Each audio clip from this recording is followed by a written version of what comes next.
ভ্রমণ অফবিটের আরেকটি সম্পূর্ণ নতুন ভিডিওতে আপনাদের স্বাগত জানাই।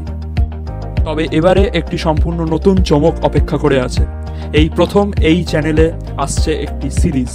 হ্যাঁ, ঠিকই, ভ্রমণ অফবিটের প্রথম সিরিজ, এবং এছাড়াও ভ্রমণ সম্পর্কিত আরও অনেক চমক অপেক্ষা করে আছে আগামী এপিসোডগুলোয়। এতদিন পাহাড় পর্বত জঙ্গলে ঘুরে বেড়ালেও এইবারে প্রথম আমরা যাচ্ছি ট্রেকিং করতে। জীবনে প্রথম ট্রেকিংয়ের অভিজ্ঞতা, এবং সেটাই শেয়ার করব এই চ্যানেলে। এবারে প্রথমেই বলে দিচ্ছি আমাদের গন্তব্য সান্দাকফু। প্রায় 12,000 ফিট উচ্চতায় পশ্চিমবঙ্গের সর্বোচ্চ স্থান হচ্ছে সান্দাকফু। এই সান্দাকফু ট্রেকিংয়ের মাধ্যমে আমরা শুরু করতে চলেছি আমাদের প্রথম ট্রেকিং, এবং এই চ্যানেলে এরপর থেকে আসবে পরবর্তী 4 থেকে 5টি এপিসোড জুড়ে আমাদের প্রথম সিরিজ। সান্দাকফু যাওয়ার অনেক রকমের রাস্তা আছে, সবকটি রাস্তাই এই ভিডিওতে থাকবে, এবং তার সাথে আমরা যেই রাস্তায় গেছিলাম সেটিরও সম্পূর্ণ বিবরণ এখানে থাকবে। আমরা এখন চলেছি ধোত্রের উদ্দেশ্যে। সিংঘালীলা ন্যাশনাল পার্কের অন্তর্গত প্রায় 8,500 ফিট উচ্চতায় দার্জিলিংয়ের কাছে এক অসাধারণ সুন্দর পাহাড়ি গ্রাম এই ধোত্রে। আমরা এই ধোত্রে আগেও অবশ্য এসেছি, সেটা 2016 সালে। তো সেই জন্য গ্রামটি সম্পর্কে একটু চেনাই ছিল, রাস্তাঘাট মোটামুটি। আমরা এখন যেই রাস্তায় যাচ্ছি সেটা হচ্ছে এনজেপি থেকে মিরিকের রাস্তা ধরে প্রথমে সীমানা, এটা একদমই নেপালের বর্ডারে। তারপরে ওখান থেকে আমরা সোজা চলে যাব মানেভাঞ্জাং হয়ে ধোত্রে। অনেকে মানেভাঞ্জাং থেকে সোজা রিম্বিক হয়েও সান্দাকফু ট্রেকিং করেন, তবে আমরা একটা দিন রেস্ট নেওয়ার জন্য আমরা মানেভাঞ্জাং থেকে প্রথমে যাচ্ছি ধোত্রে। ধোত্রে থেকে আমরা ট্রেকিং শুরু করব। ধোত্রে যেতে যেতেই এই জায়গাটি চোখে পড়ল। আমাদের গাড়ির ড্রাইভার এখানে গাড়ি দাঁড় করিয়ে দিলেন। এখানে দেখুন, ভালো করে লক্ষ্য করলে দেখতে পাবেন একটি নেপালের ম্যাপ আঁকা আছে। আসলে ওই পোস্টার থেকে নেপালের এলাকা শুরু, আর এপারে হচ্ছে ভারতের এলাকা। এই রাস্তার ডান দিকে যেখানে খাদ সেটা হচ্ছে ভারত, এবং রাস্তার বাঁ দিকে হচ্ছে নেপাল। এখান দিয়ে খুব সুন্দর আসলে কাঞ্চনজঙ্ঘা দেখা যায় বলে আমাদের গাড়ির ড্রাইভার দাঁড় করিয়েছিলেন, কিন্তু সেই সময় দেখতেই পাচ্ছেন আকাশের অবস্থা, চারিদিকে পুরো মেঘ করে গেছে। তো সেই জন্যই আমরা একেবারেই দেখতে পাইনি কাঞ্চনজঙ্ঘা। তবে এলাকাটি খুবই সুন্দর, আমাদের খুবই ভালো লাগলো। পুরো কনকনে ঠান্ডা হাওয়া দিচ্ছিল।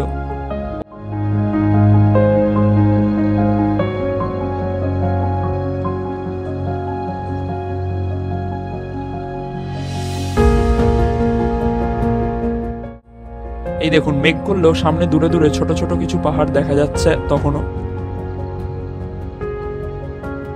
আর এই দেখুন, ওই এলাকাটা হচ্ছে নেপালের এলাকা। ওখানে দেখুন লেখাও আছে আই লাভ নেপাল, দেখুন দূরে। এবং ওখানে একটি ওয়াচ টাওয়ার এবং ভিউ পয়েন্টও আছে। তো ওখানে আবার দেখলাম আমাদের 100 টাকা করে লাগছে, মানে ভারতীয় মুদ্রাতেই 100 টাকা লাগছে। তো সেই জন্য আমরা ওপরটায় আর যাইনি, নিচ থেকেই খুব ভালোই দেখাচ্ছিল একই ভিউ। আর যেখানে মেঘ করেছে বেশি কিছু দেখাও যাচ্ছে না, ওই জন্য আমরা আর 100 টাকা দিয়ে ওপরটায় গেলাম না। আমরা আবার রওনা দিলাম ধোত্রের উদ্দেশ্যে।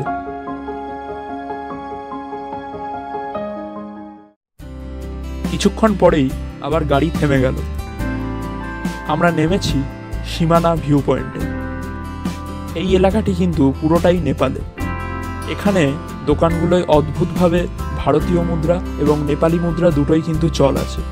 আমাদের ভারতীয় মুদ্রায় 1 টাকা মানে নেপালি মুদ্রায় প্রায় 2 টাকা।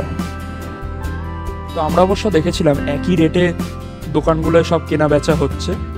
এই নিচ দিয়ে বয়ে চলেছে ময়ূ নদী, এবং সামনে যে টাউনটি দেখতে পাচ্ছেন সেটা হচ্ছে গোর্খে, নেপালের গোর্খে শহর। ঘুরতে ঘুরতেই আরেকটি জিনিসে চোখ আটকে গেল। এই দেখুন, এটা কিন্তু আসলে বুনো শুয়োর। এখানে এরকম খোলাখুলি ঘুরে বেড়াচ্ছে। এখানে গোটা এলাকাটাই আসলে জঙ্গলে এলাকা। সীমানা ভিউ পয়েন্ট ছাড়িয়ে আমরা আরো এগিয়ে চললাম উত্তরে।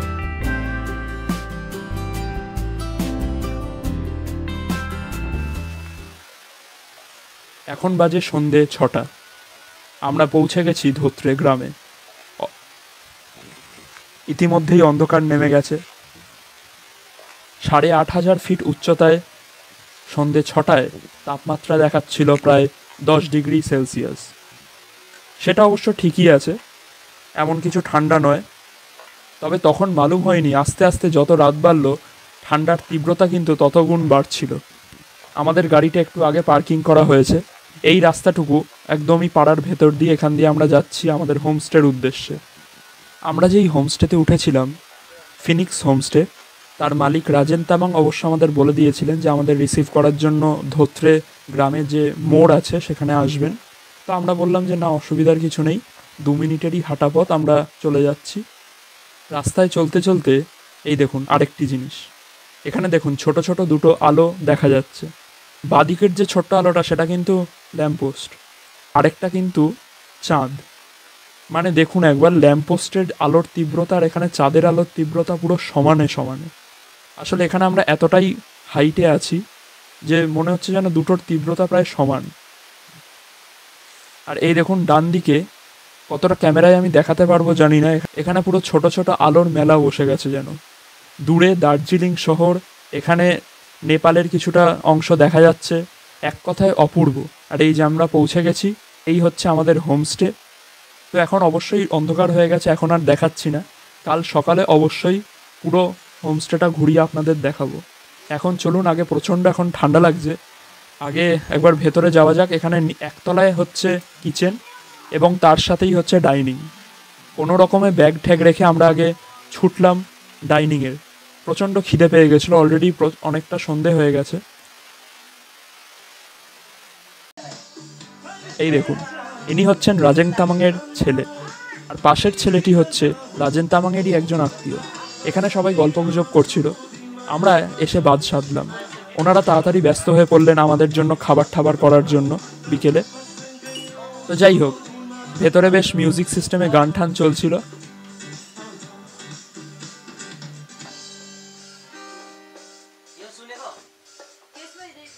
এইটা হচ্ছে কিচেন। কিচেনে তখন খুবই ব্যস্ততা, সামনে দুটো টেবিল পাতা আছে, তার সাথে হচ্ছে বসার বেঞ্চি। এখানেই ডাইনিং কাম কিচেন।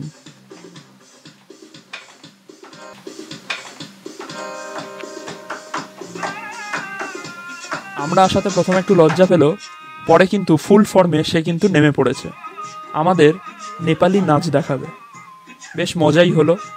তখন বাইরে প্রায় 4 ডিগ্রি মতন নেমে গেছে তাপমাত্রা, ভেতরে কাঠকয়লায় আগুন জ্বলছে। আমাদের সবার হাতে একটা করে কফির মগ, তার সাথে চিকেন পকোড়া, এবং সামনে বেশ একটা সুন্দর উপস্থাপনা। এই আনকোড়া হাতে এরকম একটি সুন্দর উপস্থাপনা দেখতে বেশ কিন্তু ভালোই লাগছিল। আর আমাদের সময়টাও বেশ কেটে গেল রাজেন তামাংয়ের সাথে গল্প করতে করতে, সামনে নেপালি নাচ দেখতে দেখতে বেশ ভালোই লাগছিল। বাইরে তখন পারো দারো নামছিল। আমরা তাড়াতাড়ি খেয়ে দিয়ে ওপরে হোমস্টেতে চলে গেলাম। তো আজকের মতো শুভরাত্রি।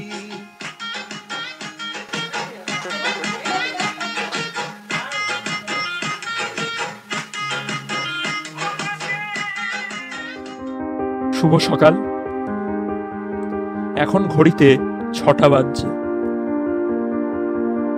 একেই শীতকাল, তার উপরে পাহাড়ি জায়গা, উচ্চতা বেশি। এখানে কিন্তু 6টার সময় দেখুন সূর্যের তীব্রতা কিন্তু অনেকটাই বেশি। আজ থেকে আমাদের ট্রেকিং শুরু। আমরা সকাল সকাল এখানে জামা জুতো পরে সব রেডি হয়ে নিয়েছি। এখন নিচে গিয়ে আমরা ব্রেকফাস্ট করব। ব্রেকফাস্ট করেই আমরা বেরিয়ে পড়ব। আজকে ডে 1। আমরা ধোত্রে থেকে আজকে যাচ্ছি তুমলিং। কালকে সন্ধে হয়ে গেছিল বলে আর দেখাতে পারিনি। এই দেখুন, এইটা হচ্ছে বাইরের দৃশ্য, আর এই হচ্ছে আমাদের হোমস্টে, ফিনিক্স হোমস্টে। এই ঘরটাই কালকে আমি দেখিয়েছিলাম রাতে।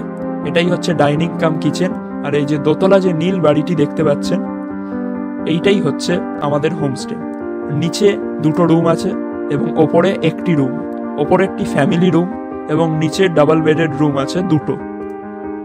এছাড়াও শুনছিলাম যে রাজেন তামাং এই সাইডে আরেকটি বাড়িতেও এখন নতুন আরেকটি হোমস্টে চালু করবার কথা ভাবছেন। তো পরবর্তীকালে যারা আসবেন তারা হয়তো পেয়ে যাবেন। এইটা হচ্ছে হোমস্টের ভেতরে। এখানে 2টো চৌকি মতন লাগানো আছে, আরও যদি এক্সট্রা কেউ আসে তো শুতে পারবে। আর এখানে 2টো বেড রাখা আছে। দুটো ডাবল বেড, মানে টোটাল 4 জন, এবং ওদিকে দুটো চৌকিতে 6 জন এলেও আরামসে শুতে পারবে। আর এই হচ্ছে বাথরুম। বাথরুমটাও খুবই পরিষ্কার পরিচ্ছন্ন। তবে এখানে একটা জিনিস, এখানে কিন্তু বাথরুমে কোনো রকম গিজার নেই। এখানে বললে গরম জল বালতিতে করে দিয়ে যাবে। এই যে আমরা নিচে ইতিমধ্যেই নেমে গেছি। আমাদের জন্য তখন হাজির ছিল ম্যাগি। এখানে আমি নিয়েছিলাম এগ ম্যাগি, পাশের 2টি প্লেটে রুটি তরকারি। সামনে রাজেন তামাংয়ের স্ত্রী রান্না করছিলেন, খুবই সুস্বাদু রান্না। একদম ভরপেট খেয়ে আমরা বেরিয়ে পড়লাম আমাদের জীবনের প্রথম ট্রেকিংয়ে। প্রথমেই এই দৃশ্য, এই যে এইটা হচ্ছে রাজেন তামাংয়ের ফিনিক্স হোমস্টের পিছনের যে রাস্তা, সেখান থেকে এই দৃশ্যটি তোলা হয়েছে। আমরা এখন যাব পিছন দিকে, এটা সামনের দিক থেকে তোলা। এই দিকটা হচ্ছে উত্তর দিক, আমরা যাব পিছন দিকটায়। একই শীতকাল, প্রচন্ড ঠান্ডা এবং আকাশ খুবই পরিষ্কার ছিল। চারিদিকে পাইন এবং রডোডেন্ড্রন গাছের ভিড়ের মধ্যে দিয়ে আমাদের হাঁটা শুরু হলো। আজকে আমাদের প্রথম দিন ট্রেকিংয়ের। রাজেন তামাং আমাদের টুমলিং অবধি ছেড়ে দেবেন। তারপর রাজেন তামাংয়ের ঠিক করা একজন গাইড তুমলিং থেকে সান্দাকফু অবধি এবং সান্দাকফু থেকে আবার নিচে নামা অবধি পুরোটাই উনি করবেন। রাজেন তামাং আমাদের সাথে শুধু টুমলিং অবধি যাবেন। এই যে এইটা হচ্ছে ধোত্রের একটি স্কুল এবং সাথে হচ্ছে ফুটবল খেলার মাঠ। একটি অসাধারণ জায়গায় কিন্তু এটি অবস্থিত। তো ফুটবল খেলার সেই মাঠ এবং স্কুল ছাড়িয়ে আমরা একটি ছোট্ট পায়ে চলা রাস্তা ধরে চললাম তুমলিং এর উদ্দেশ্যে। সামনে দেখুন পুরো কিন্তু ঘন জঙ্গল।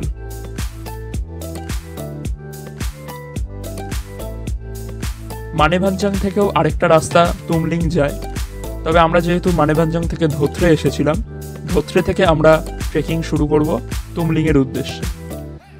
আজকে আমরা তুমলিং পৌঁছাবো বিকেলবেলা, আবার কালকে আমরা তুমলিং থেকে পরবর্তী গন্তব্যের উদ্দেশ্যে রওনা দেব।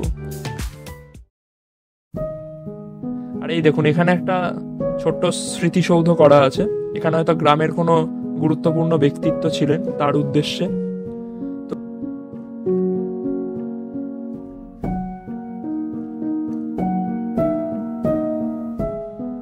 তো আমরা সাইড দিয়ে এলাম। এইবার কিন্তু পুরোটাই হচ্ছে চড়াই। তুমলিং এর হাইট কিন্তু অনেকটাই বেশি, প্রায় ৯,৫০০ ফিট উচ্চতায় নেপালের একটি গ্রাম হচ্ছে তুমলিং। হ্যাঁ, এটি কিন্তু আসলে নেপালে। আমরা এখন আছি পশ্চিমবঙ্গে, তবে আমরা আস্তে আস্তে জঙ্গলের ভেতর দিয়ে ঢুকে যাব নেপাল। আমরা আজকে প্রায় ১,০০০ ফিট উচ্চতা মতন উঠব। এরকম করেই শেষ দিনে আমরা পৌঁছে যাব ১২,০০০ ফিট উচ্চতায় অবস্থিত পশ্চিমবঙ্গের সর্বোচ্চ স্থান সান্দাকফুতে। হঠাৎ কিন্তু জঙ্গলের ঘনত্ব যেন অনেকটাই বেড়ে গেল। এই যে দুদিকে যে গাছগুলি দেখতে পাচ্ছেন, এগুলো কিন্তু আসলে পাহাড়ি বাঁশ গাছ। আর তার ফাঁকেই হঠাৎ করে এরকম একটি জন্তু দেখতে পেলাম। প্রথমে একটু ঘাবড়ে গেছিলাম, তারপরে দেখলাম যে না, এগুলো আসলে পাহাড়ি গরু, অন্য কিছু নয়। রাজেন তামাংয়ের মুখেই শুনলাম এগুলো আসলে ধোত্রে গ্রামেরই পশু, এখানে আসে ঘাস ঠাস খেতে।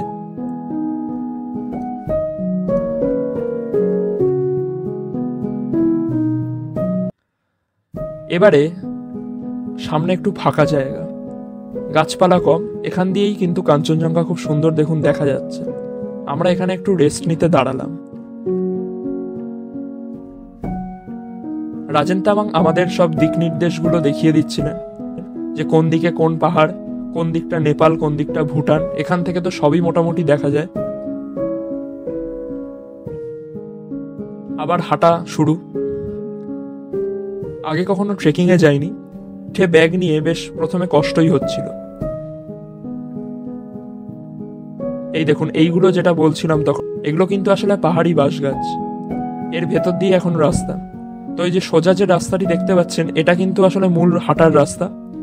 তো আমরা বললাম যে না, আমরা শর্টকাটে যাব। তো উনি বললেন যে ঠিক আছে, আর একটি শর্টকাট নিয়ে আমাদের নিয়ে যাচ্ছে। হাঁটতে হাঁটতে আমরা আর পিছনে তাকাইনি। রাজেন তামাং হঠাৎ বললেন যে এখানে একটি ছাউনি মতন করা আছে, এখানে একটু বসে যেতে। বসতে ক্যামেরাটা খুলতেই কিন্তু আমরাও ঘাবড়ে গেলাম। এই ফ্রেমটা শুধু একবার দেখুন, পুরো মনে হচ্ছে যেন হলিউডের কোনো সিনেমার ফ্রেম। এক ফ্রেমে আমাদের পুরো গ্রুপ এবং তার সাথে সামনে কাঞ্চনজঙ্ঘার এক অপূর্ব দৃশ্য এখান থেকে ফ্রেমবন্দি হচ্ছে। এই ফ্রেমটা কিন্তু আমরা সামনে যেহেতু পিছন দিকে আমরা হাঁটছিলাম, আমরা খেয়াল করিনি তখন।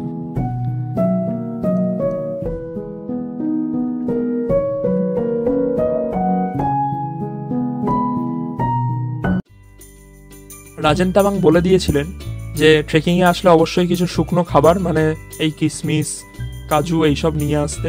আমরা ওখানে বসে ওইগুলোই খাচ্ছিলাম। ভরপেট ইতিমধ্যেই খেয়ে এসেছিলাম প্রায় 1 ঘন্টা আগে, কিন্তু প্রচণ্ড খিদে পেয়ে গেছিলো এর মধ্যেই। তো সেই জন্য ওইগুলোই খাচ্ছিলাম। তার সাথে আমরা সবার কাছে 1 লিটার করে বোতল ছিল, 3 জনের কাছে 3 লিটার করে জলের বোতল। হাঁটতে হাঁটতে আবার একটি ফাঁকা জায়গা চোখে পড়ল। এই জায়গাটি একটি পবিত্র স্থান হিসেবে মনে করে এই গ্রামের মানুষরা। এখানে দেখুন ওই জন্যই সাদা সাদা বৌদ্ধ সব পতাকা লাগানো আছে। এগুলো আসলে মৃত মানুষদের উদ্দেশ্যে এগুলো বসানো। এখানেও একটি সুন্দর বসার জায়গা ছিল, আমরা এখানে বসলাম। এখানে বসেও কিছু খেলাম, কাজু কিশমিশ এইসব খাবারে আসলে প্রচুর ক্যালোরি। এইসব খেলে বেশ এনার্জি পাওয়া যাচ্ছিল। এখানেও দেখুন দূরে কয়েকটি গরু এখানে বসে আছে নিশ্চিন্তে। এখানে বন্যপ্রাণী কিন্তু কম, রাজেন তামাং আমাদের বলছিলেন। তো সেই জন্য এখানে সেই সবের কোনো ভয় নেই। এই এলাকাটি কিন্তু সুন্দর, খুবই আমাদের ভালো লাগলো। পুরোটাই ফাঁকা জায়গা, পরিষ্কার করা হয়েছে দেখেই বোঝা যাচ্ছে। এই দূরে যে রাস্তাটি সেইটা দিয়ে আমরা এখন যাব। আর এই দেখুন আরেকটি জিনিস, ওই যে দূরে যে বাড়িঘরগুলো দেখতে পাচ্ছেন ওইটা হচ্ছে তুমলিং, ওখানে আমরা উঠব। আমাদের হাঁটা আবার শুরু হলো। এবারে এই জায়গাটি কিন্তু আরেকটু রোমাঞ্চকর হয়ে গেল। এখানে হাঁটার জায়গা কিন্তু খুবই কম, একজন মানুষ একবারে যেতে পারবে। তার বাঁদিকে হচ্ছে খাদ এবং ডান দিকে হচ্ছে পাহাড়। আচ্ছা, এখানে আরেকটা কথা, আমরাই যে দেখুন 1-2 ঘন্টা মতন হাঁটছি, এতক্ষণ অবধি কিন্তু একটুও কোনো মানুষের চিহ্ন দেখতে পাইনি, মানে ঘর বাড়ি কিছুই নেই। হঠাৎ দূরে কিছু ঘর বাড়ি চোখে পড়ল।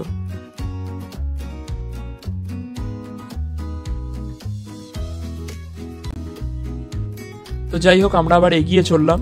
এই যে সামনে হঠাৎ করে এবার একটা কংক্রিটের এরকম একটা বড় সড়ো জায়গা।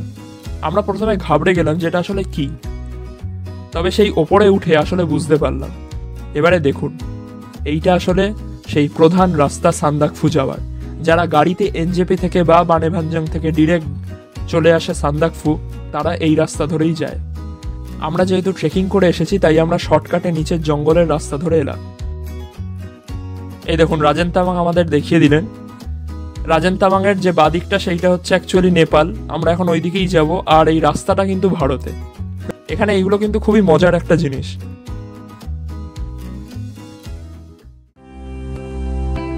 আমরা এখন চলেছি প্রায় 7000 ফিট উচ্চতার দিয়ে। এখানে কিন্তু ভূপ্রকৃতি দেখুন একদমই পাল্টে গেল, কোনো ঘন জঙ্গল নেই। এটা কিন্তু আসলে সেই ঠান্ডা মরুভূমির একটি রূপ। হ্যাঁ, যেটা আপনি তিব্বত গেলে দেখতে পাবেন, সেই রকমই একটি ভূপ্রকৃতি কিন্তু এবার আমরা দেখতে পাচ্ছি।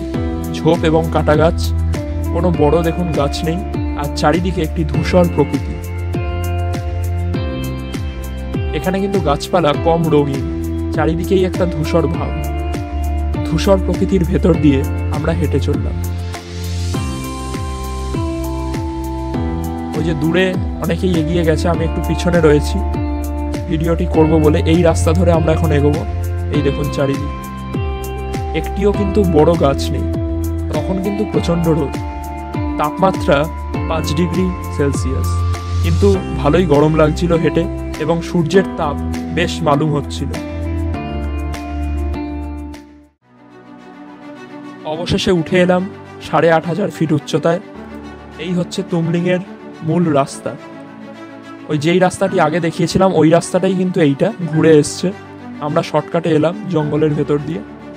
আর ওই যে সামনে যে ঘরবাড়ি দেখতে পাচ্ছেন ওটাই হচ্ছে তুমলিং গ্রাম। এখানে কিন্তু হোমস্টে নেই। আমরা এখন যাব একটি হোটেলে। রাজেন তামাং আমাদের জন্য সেইটি অলরেডি বুক করে দিয়েছিলেন। হাঁটতে হাঁটতে চোখে পড়লো, এই দেখুন এখান থেকে সান্দাকফু 19 কিলোমিটার। গাড়িতে আসলে বড় জোর 1 ঘন্টা লাগতে পারে, 1 ঘন্টা থেকে 2 ঘন্টা। তবে আমরা একেবারেই তাড়াহুড়ো করব না, আমাদের এখনো হাতে 3 দিন আছে।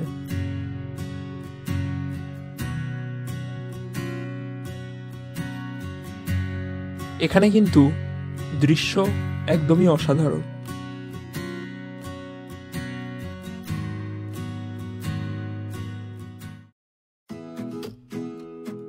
এই যে এইটা হচ্ছে আমাদের হোটেল, খুবই সুন্দর এবং পাহাড়ি জায়গায় যেন একটু বেশি বেমানান আমাদের মনে হয়েছিল, বেশি রংচঙে এবং একটু বেশি যেন বড়। পাহাড়ি এলাকায় কিন্তু এরকম বড় হোটেল করা একেবারেই উচিত নয়, কারণ তাতে ভূপ্রকৃতি অনেকটাই নষ্ট হয়ে যায় এইসবের ক্ষেত্রে এবং অবশ্যই দূষণও ছড়ায়। আচ্ছা, যাই হোক, আমরা এখন ভেতরে ঢুকছি।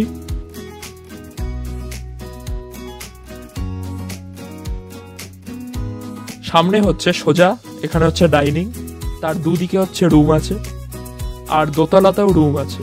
আমরা অবশ্য পেয়েছিলাম একতলার একটি রুম, দেখাচ্ছি।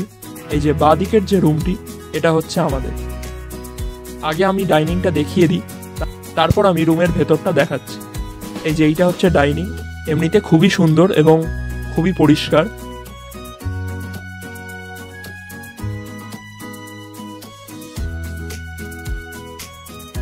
আচ্ছা, এইখানে আরেকটি জিনিস চোখে পড়ল, দেখুন নেপালেও কিন্তু আমি বাংলা ভাষা এবং রবীন্দ্রনাথ কিন্তু খুঁজে পেলাম।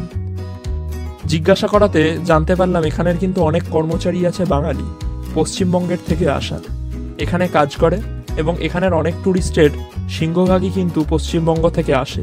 সেরকমই একজন ট্যুরিস্ট কিন্তু এটা এখানে দিয়েছিলেন, ওরা সেটাকে কিন্তু যত্ন করে রেখে দিয়েছে।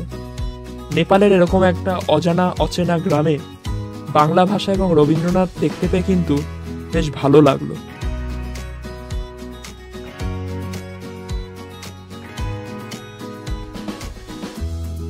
আচ্ছা, আরেকটা জিনিস কিন্তু চোখে পড়লো তার পাশাপাশি, এটা আসলে ছবি নয়, একটা নোটিশ। নোটিশের শেষ লাইনটা কিন্তু একবার আপনারা পড়ে নেবেন। এবারে আসি আমাদের রুম। আমরা ছিলাম 102 নম্বর রুমে। আমাদের হোটেলের নাম গ্রিন হিল প্যারাডাইস হোটেল। ভেতরে পুরোটাই কাঠের তৈরি, এরকম করে দুটো ডাবল বেড দেওয়া আছে। এখানে 3জন 4জনও থাকতে পারে, এরকম একটা সুন্দর বড় জানালা দেওয়া। এখানে কিন্তু তখন বিকেলবেলা প্রায় 5 ডিগ্রিতে নেমে গেছিল টেম্পারেচার ইতিমধ্যে। আর এই হচ্ছে বাথরুম। এখানেও কিন্তু বাথরুমে কোনো গিজার নেই, এটা একটা কিন্তু বড় প্রবলেম। তবে অসুবিধার কিছু নেই, ওই ডাইনিংয়ে বললেই ওখানকার কর্মচারীরা আমাদের জন্য গরম জল দিয়ে যাচ্ছিল।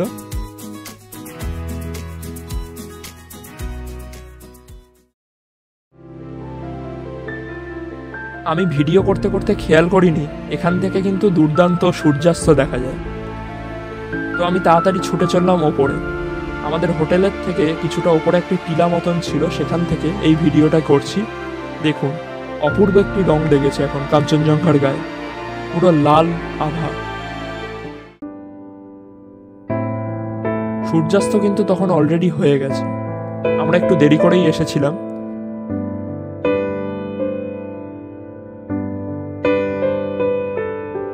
এই যে পিছনে দেখুন আমাদের হোমস্টেটা, সেখান থেকে একটি সামনে ছোট টিলা, সেই টিলাতে উঠে সূর্যাস্ত দেখতে হয়।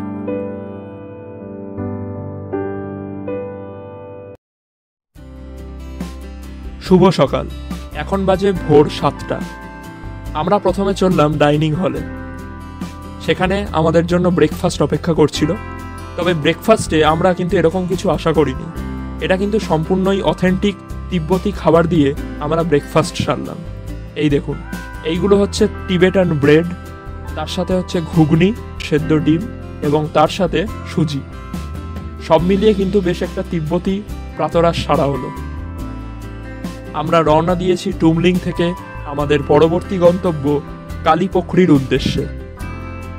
টুমলিং থেকে কালীপোখরির দূরত্ব হচ্ছে প্রায় 13 কিলোমিটার। সময় লাগবে আমাদের হাঁটায় প্রায় 6 ঘন্টার মতো। তো তুমলিং থেকে কালীপোখরির যে ভ্রমণের অভিজ্ঞতা, সেটা কিন্তু আমি রাখবো পরবর্তী এপিসোডে। এই এপিসোডের ভিডিওগুলো কিন্তু একটু ছোটই হবে। আজকে আমাদের সাথে যে নতুন গাইড এসেছেন, তার প্রসঙ্গও কিন্তু থাকবে আগামী পর্বে। আশা করি এবারের এই সান্দাকফু সিরিজ আপনাদের ভালো লাগবে। অবশ্যই সবকটি এপিসোড দেখবেন এবং শেষ অবধি।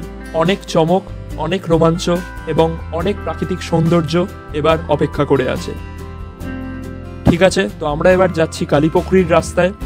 পরবর্তী ভিডিও আসবে খুবই তাড়াতাড়ি। দেখা হচ্ছে আগামী পর্বে।